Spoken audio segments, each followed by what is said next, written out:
Family dramas were the films that got me into film, so I knew my first film was going to be a family drama. And at the time that I was writing it, I was dealing with kind of end-of-life conversations with my grandmother, and so that became a big inspiration for what I was thinking about in terms of, and an inspiration for a character that I wanted to write in that family drama. And I was also recommitting to filmmaking and queer artistry, and so I was interested in telling a story about choosing life as a queer artist and this end-of-life care and this intergenerational relationship. And so that was kind of the initial seed, and then I inserted drag into it and kind of changed her story a little bit, and it became this kind of unautobiographical intergenerational story about a drag queen and his grandmother.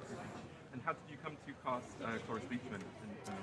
Yeah, so we always had, the weight of that story felt like it demanded a star, and so it was always our dream to cast a star in that role, and so it was a matter of finding somebody who was willing to do it. And Cloris, when she came up, seemed like a perfect person. Not only was she very indie friendly and working on lots of things, but she was also 93 and still working, so she was in a position to play that character, and she bit, and she was interested and took it, so it was magic.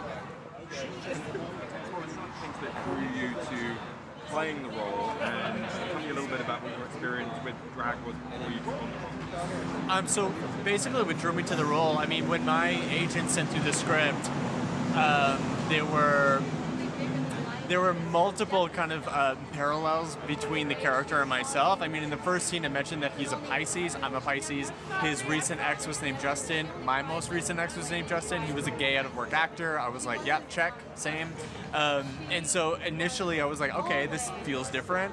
And then to see how well fleshed out the character was, and then to add the opportunity to do drag on top of that, it just kind of seemed like this insane dream role. And so I fought really, really hard for it.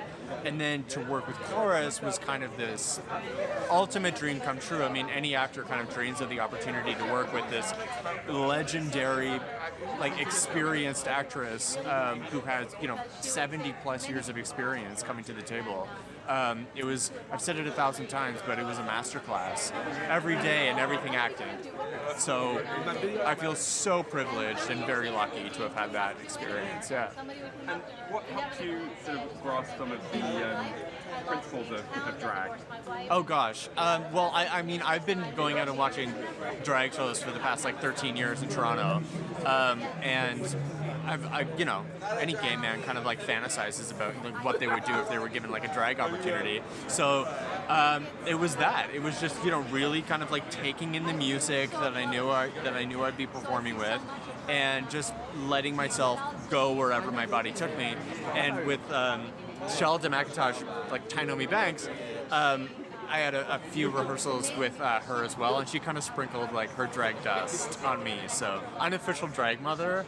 I should be so lucky. Yeah, that's where it all came from. Speaking of music, tell me a little bit about your music choices for this film. Right. Really interesting choices. Yeah, so I mean, music was a huge challenge for us, and we probably worked on the music for up to 5 or 6 years on this film, because we knew we needed iconic pop songs. It's a drag film, so you need known songs, and so which was a real challenge for us on a small independent feature. So I worked with this amazing music supervisor, and we basically crafted a strategy. We wanted queer music, we wanted queer artists as much as we could. It's a Canadian film, so we wanted a lot of Canadian artists, and yeah, so it was a combination of kind of looking for queer artists, Canadian artists, pop songs that worked, that felt like they could carry the weight of drag numbers, and then also work within the fabric of the story itself. So it was a lot of boxes to check, and it was a lot of creating treatments and redoing them and writing letters to artists. I mean, Robin, for example, approves all her own music. We had to write a letter to Robin and say, hey, please, can we use this song? So it was an incredible Herculean effort, and we're very, very proud of it. And what does it mean to you to have Jump Darling play here at Outfest in person, and also for tonight to be a tribute to Cloris? Yeah, so I mean, we are thrilled to be playing Outfest. We're thrilled to be playing this festival that promotes queer voices and has worked so hard during the middle of a pandemic to actually put on an in-person opportunity to screen a film. And we're just so full of gratitude. And then, being down the street from Cloris's Hollywood star it felt like we really needed to do something special for her at this LA premiere. All of her family are close by, and so it felt like we needed to do something special. So yes, we are doing a small kind of tribute to Cloris, and we're pumped about it. Thanks very much. Thank you. Thank you.